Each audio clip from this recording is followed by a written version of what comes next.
I was this close to buying a Blackmagic URSA Mini Pro, but I'm glad I didn't.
Hey guys, it's Max. I want to give a big thank you to B&H who let me borrow this Blackmagic URSA Mini Pro for about 3 months, which is crazy. And also a big thank you to all my supporters on Patreon. And if you want to join them and help make videos like this possible, you guys can help us out for as little as $1 a month. I'll leave a link in the video description and in the comment section below. Thank you. Even though I shot this camera a fair bit, this isn't going to be a full detailed review like I've done with some other cameras. This has really been like a huge, super busy season of my life with a lot of other cameras coming out and a lot of commercial work. So I don't want to just say this is a full-on review, but I'm going to share my experiences, different tests and comparisons with the cameras that I use most, and just give you guys a good overview of what I like and don't like about the camera. And of course, just like you saw in the title, why I'm glad I didn't buy this camera. First, let's start off with the build quality. This thing is literally a tank. It's almost completely metal, it's super heavy, it feels very durable, and it feels like a camera that you can own and use for 10 years, and you're not gonna have to worry different parts breaking or cracking or anything like that. It is extremely solid, and I would say it's too solid. So one of the things that the Pro has over the regular URSA is all of these dials and buttons that were added on to make it more of a broadcast camera, is kind of what they're calling it. And they're overall really nice, but there's a couple ergonomic choices that just kind of don't make sense for me. So we have the same screen that we had before, or kind of the same screen. It's a little bit smaller now, but one issue that people had before is ergonomically it doesn't flip all the way around and just does not make sense. I love it when I'm being shot to be able to see what the framing is. So if somebody can flip it all the way around, I can take a look and say, oh, I want to be further back, I want to be closer, or kind of give some feedback that way. And when I did my vlog video, it was really hard because I couldn't really see what I was doing. So that really doesn't make sense, and that hasn't changed. But what's even worse is the iris button. So if you want to change your f-stop from f1.8 to f2.8, stuff like that, it's right over here. So when you're using the camera, so you have it set up, you have your little LCD screen open, right? So you have to reach up above this way or down below, and it's uncomfortable. And then if you have it tilted at an angle, which I typically like it tilted slightly because I'm fairly tall, then it literally is kind of blocking it. So what I end up having to do is move it forward or move it all the way back or up this way and then adjust and come back around. So I think this is a pretty big oversight. They could have put this literally anywhere else. Up here, more in the front, back here, anywhere, and that would have helped. And that really has been one of the biggest pains with using this camera. Now, along with that, we have this grip right here, which is really nice. It's solid, and it's great to have with such a heavy, large camera, but they really didn't make good use of it. We only have 3 buttons here, which is extremely limited, and we have so much more space above, on the sides, below, in the front, it really doesn't make sense why they didn't add anything else. I would have thought with this new camera, when they're adding extra buttons and dials, they would have made better use with this, and they didn't. I would have loved to see like an ISO dial and also an iris dial or your aperture. That would have helped fix the problem with this thing being blocked when your LCD screen is open, but they didn't add anything there, which is extremely unfortunate. Now, one of the biggest issues that I have with this camera is the weight and size, somewhat size, but weight mainly. They call this the URSA Mini Pro, and it's not mini at all by any standard. Sure, if you're comparing it to the original URSA, which was insanely huge, this thing is not mini at all. And just while doing this beginning intro section, my back's already starting to hurt and my arms are getting weak, and I'm not a little girl. You know, this thing just weighs a huge amount. I think it's about 8-9 pounds for a small body. And then of course add on like the lens and any accessories, stuff like that. So if you're not used to big cameras, the new C200 that Canon has coming out, which is larger and heavier than the C100, this thing is more than twice as heavy when you have a battery on here. Without the battery, it's about twice as heavy, and then you add on one of these V-Lock batteries. It may not seem like a big deal, honestly, when you're just looking at specs and size. You're like, yes, this camera has more features, it's not gonna overheat, we have XLRs, but when you start working with the camera and you start using it day to day, it just becomes a pain. And that extra weight and size really isn't needed. If you look at like the new Panasonic that's coming out, the Canon series, the FS5, those cameras are smaller and a lot lighter. And it just becomes, you know, an annoyance to have all this weight. Now, on top of that, it's not just the weight that you're handling and carrying around, but I had problems with my tripod. I have a pretty decent tripod. It's about, you know, $400. It's been perfectly fine. I love the tripod, but when I started using this camera with it, I felt like, okay, I need to upgrade. If I'm gonna keep shooting with this, I need to upgrade my tripod and get into something that's about the $1,000 range. With my Rhino slider, which I absolutely love, I feel like I need to use 2 tripods, one on each side, and even upgrade to those stainless steel rails, because with just going side to side, you have a lot of like movement side to side because of the weight. It doesn't really flex, but it goes off balance. And along with that, if you're gonna be using on a gimbal, you're gonna need something that's high end. Also, like those supports that go onto your back with the different rails. That can support the camera weight. It just gets crazy having to deal with so much weight. And if you look at some of the competition, even like the Reds, those are pretty heavy too, but they're smaller, they're more compact, and all the other cameras I mentioned. So this is honestly one of the biggest issues on why I'm glad I didn't order it, because I just kept leaving it in the office. As time went on, I got less excited, and knowing that my other cameras could produce great results, and I didn't have to lug around this extra weight, I didn't have to be more careful with my tripod, I didn't have to retake multiple slider shots because of the extra weight is weighing it down, about taking my horizon off balance, and it really does get annoying. So I want to like break this to you guys. If you read the specs, it doesn't seem like it's horrible, but in real life, it is really annoying. A part of that weight is these batteries. Now, this is a large one. They do have some that are shorter or a little bit skinnier, but you can never get close to the weight of like a C100 battery, which is small, that fits into the camera. Even like the slimline ones that have like half or less than half of the capacity, those are still like 1.5 pounds compared to this guy right here. But what that does give you is a lot of battery life. I never had to worry about battery life. I usually would pack a second battery, but I would get done with the shoot and it only drained, 10-15% of the battery. So that is nice. Now, one thing I love is the menu system. This has got to be the best menu system I've ever used. It is very, very easy to use. It's all touchscreen. You can adjust everything by your hands. They have different pages. You can just scroll over and you get used to the system and you learn it very quickly, much better than the Sony FS5s or the other Sony systems, and just really nice overall. Now, one complaint that some people did have about this camera is these little switches up here. They're not standard switches, so you don't just have like a setting 1, 2, or 3, or you don't have hard stops for your microphone input, gain settings. But if you really think about it, the reason why you don't is because everything is accessible and able to be changed inside of the menu. So if you, for example, change the menu to 85% volume or gain for a mic, how is it a physical button is supposed to switch to 85% automatically unless you're adding motors into it, which is more expensive and a lot more weight. So that's why none of these have hard stops, is because you have the ability to go in and do anything with the software or with the hardware, and all these ISO white balance gains, none of them are hard stops. So that's why that's set up that way. Now the next thing that I love is the built-in ND filters, which is one addition to the Pro line of this camera compared to the original ones.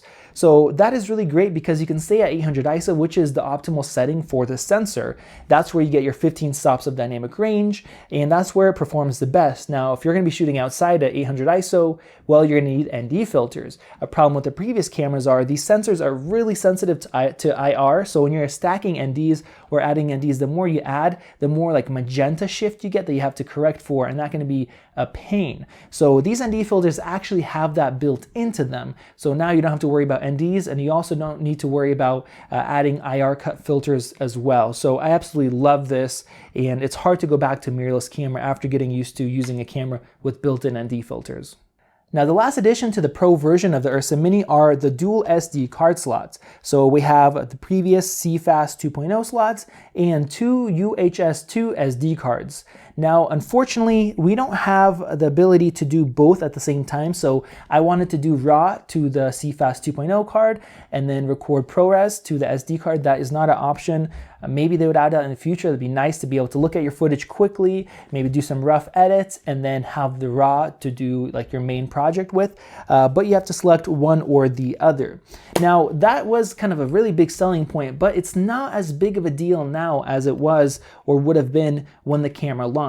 When the original URSA Mini came out, those CFast 2.0 cards were extremely expensive, and that was actually the biggest reason why I didn't buy one of those URSA Mini cameras. I really wanted to get one of those, but it would have been so expensive for me to get the media that I needed to actually shoot and use the camera. I decided not to do that. And a lot of people were modding and trying to get SSDs to work, stuff like that, which was an enticing option, but I ended up not going for it. If that camera would have came with SD card slots, I think it would have sold a lot better.